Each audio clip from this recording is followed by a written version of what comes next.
Welcome back to my channel Radhesh teaching world. और आप सभी को मेरा प्यार भरा नमस्कार। आई होप आपको मेरे नोट्स और लेक्चर्स पसंद आ रहे होंगे। जैसे कि मैंने पार्ट 1 में आपको कॉम्प्लीमेंट सिस्टम का इंट्रोडक्शन दिया था, वैसे ही आज मैं पार्ट 2 में एक्टिवेशन ऑफ कॉम्प्लीमेंट के बारे में बताने जा रही हूँ।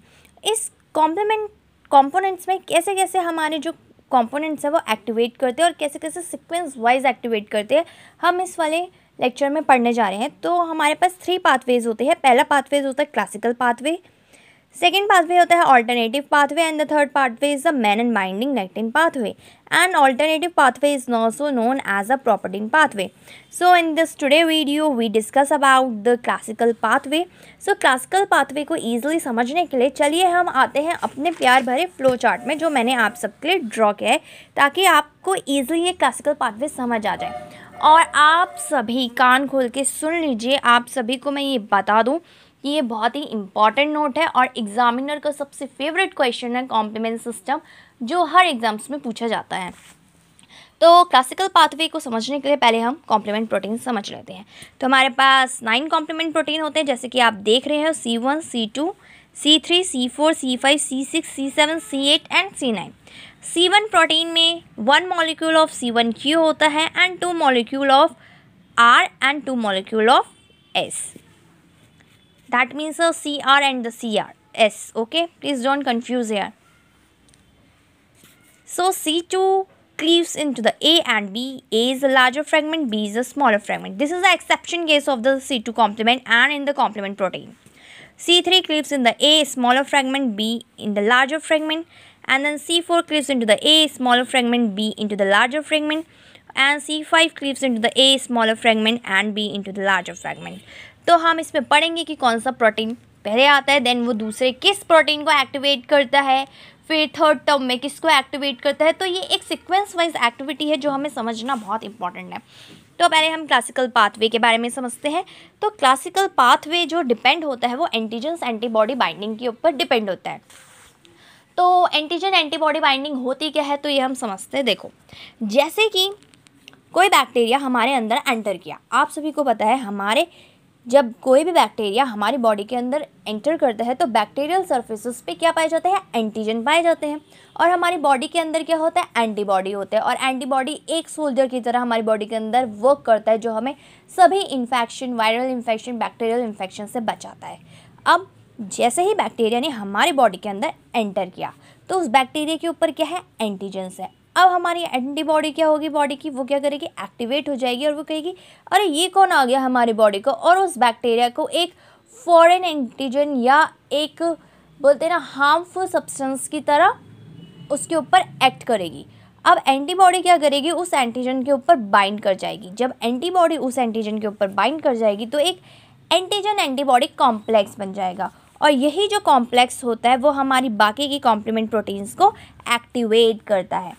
तो हम देखते हैं कि इस क्लासिकल पाथवेज में कौन कौन से एंटीबॉडी वर्क करती है। पहली IgM और IgG एंटीबॉडी, ये 2 मेन एंटीबॉडी है जो हमारे क्लासिकल पाथवेज में वर्क करती है, IgM एंड IgG। ओके, ये याद रखना। अब जैसे ही हमारी बॉडी के अंदर एंटीजन्स एंटीबॉडी कॉम्प्लेक्स बना, वैसे ही इस कॉम्प्लेक्स ने किसको एक्टिवेट कर दिया भाई, कॉम्प्लीमेंट प्रोटीन को एक्टिवेट कर दिया। तो सबसे पहले एंटीजन एंटीबॉडी, जिसको हम इम्यूनो कॉम्प्लेक्स भी कहते हैं, उसने एक्टिवेट किया C1 प्रोटीन। अभी हमने जैसे पढ़ा कि C1 प्रोटीन में C1Q molecule, CR2 molecule and CS2 molecule. इसमें C1Q एक मॉलिक्यूल होता है और CR2 मॉलिक्यूल होते हैं और CS2 मॉलिक्यूल होते हैं। इसलिए इसका जो कॉम्प्लेक्स बना है वो ऐसे बना है C1QR2S2। Okay, then this activator C1 leads to the sequence of the C4। तो जैसे ही C1 एक्टिवेट होता है वैसे ही ये जो कॉम्प्लेक्स बनता है C1QR2S2, ये सबसे पहले किसको एक्टिवेट करेगा, C4 को एक्टिवेट करेगा। फिर ये C4 को C4A और C4B में क्लीव करेगा।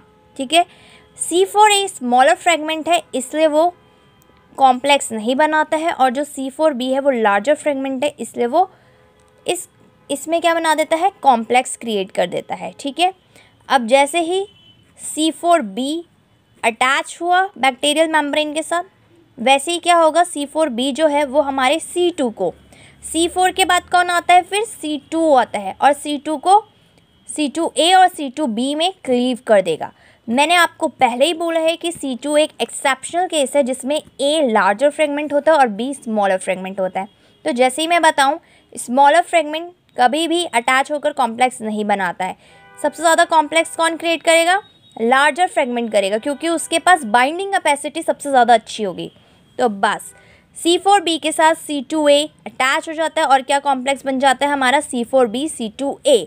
उस बैक्टीरियल मेम्ब्रेन के ऊपर C4B C2A बन जाता है। अब ये जो C4B C2A जो कॉम्प्लेक्स फॉर्म हुआ है वो क्या प्रोड्यूस करेगा, वो एक एंजाइम प्रोड्यूस करेगा जिसका नाम होता है C3 कन्वर्टेज। ये C3 कन्वर्टेज एक एंजाइम है। अब ये जो C3 कन्वर्टेज है वो C3 प्रोटीन को, देखो पहले C4 आया फिर C2 आया, अब क्या आया C3 कन्वर्टेज C3 प्रोटीन को C3A और C3B में क्या कर देगा, क्लीव्स कर देगा। अब हमें पता है अटैच कौन होगा, C3B अटैच होगा, क्योंकि वो लार्जर फ्रेगमेंट है और उसके पास बाइंडिंग कैपेसिटी बहुत ज़्यादा अच्छी है। तो जब C3B अटैच होएगा तो एक कॉम्प्लेक्स बन जाएगा C4B 2A 3B complex form हो जाएगा। अब यही जो कॉम्प्लेक्स होगा C4B 2A 3B वो प्रोड्यूस करते हैं C5 कन्वर्टेज एंजाइम। क्या प्रोड्यूस करेगा, C5 कन्वर्टेज एंजाइम प्रोड्यूस करेगा और ये जो एंजाइम है वो C5 को A और B फ्रेगमेंट में क्लीव कर देगा। मैं फिर से बताती हूँ, A स्मॉलर फ्रेगमेंट है और B लार्जर फ्रेगमेंट है, ठीक है। तो बाइंडिंग किसकी ज़्यादा अच्छी होगी, लार्जर फ्रेगमेंट की जो बाइंडिंग कैपेसिटी है वो बहुत ज़्यादा अच्छी होगी। तो जो C3B है वो क्या हो जाएगा, बाइंड हो जाएगा और कॉम्प्लेक्स बन जाएगा हमारे पास C4B 2A 3B 5B। जैसे ही ये C4B 2A 3B 5B उस बैक्टीरियल मेम्ब्रेन के ऊपर कॉम्प्लेक्स बन जाता है, देन हमारे जितने भी प्रोटीन होते हैं C6 C7 C8 C9 वो क्या हो जाते हैं, आने लग जाते हैं और उस बैक्टीरियल मेम्ब्रेन के ऊपर क्या होने लग जाते हैं, बाइंड अप होने लग जाते हैं। और जब आपके पास ये वाला पूरा कॉम्प्लेक्स बन जाता है C4B 2A 3B 5B C6 C7 C8 C9, इसको हम बोलते हैं मेम्ब्रेन अटैक कॉम्प्लेक्स। क्या बोलते हैं हम, मेम्ब्रेन अटैक कॉम्प्लेक्स। जब किसी भी बैक्टीरियल के ऊपर ये मेम्ब्रेन अटैक कॉम्प्लेक्स बन जाता है तो ये जो कॉम्प्लीमेंट प्रोटीन्स होते हैं ये किसी भी बैक्टीरियल की मेम्ब्रेन्स में पोर्स क्रिएट कर देते हैं। अब जैसे ही बैक्टीरियल मेम्ब्रेन के ऊपर पोर्स क्रिएट हो गए तो क्या हुआ भाई, जितनी भी बैक्टीरियल इंटीग्रिटी थी, मेम्ब्रेन इंटीग्रिटी थी या इलेक्ट्रॉन्स थे वो उसके क्या हो जाते हैं, आउटफ्लो हो जाते हैं, जिसके वजह से सेल लाइसिस हो जाता है और सेल की पूरी तरीके से डेथ हो जाती है। तो ये हमारा जो क्लासिकल पाथवेज है वो इस तरीके से वर्क करता है, ठीक है। मैं आपको फिर से दोबारा समझा देती हूँ। पहले क्या होगा हमारा, जैसे ही एंटीजन एंटीबॉडी बाइंडिंग होगी तो C1 कॉम्प्लीमेंट क्या होगा, एक्टिवेट होगा in the form of C1Q2S2। ये किसको एक्टिवेट करेगा, C4 को एक्टिवेट करेगा। C4 के बाद C2 एक्टिवेट होगा, C2 के बाद C3 एक्टिवेट होगा, C3 के बाद C5 एक्टिवेट होगा। देन इसके बाद सीक्वेंस वाइज अपने आते जाएंगे C6 C7 C8 C9 compliments, ठीक है। This is very important. I hope you all have cleared this topic and clear this concept very carefully. Please listen it और इसको अच्छी तरीके से समझिए, और नहीं समझ आ रहा तो दोबारा बार बार इस वीडियो को देखिए, पॉज करके देखिए, पर इसको समझिए क्योंकि ये बहुत इंपॉर्टेंट टॉपिक है।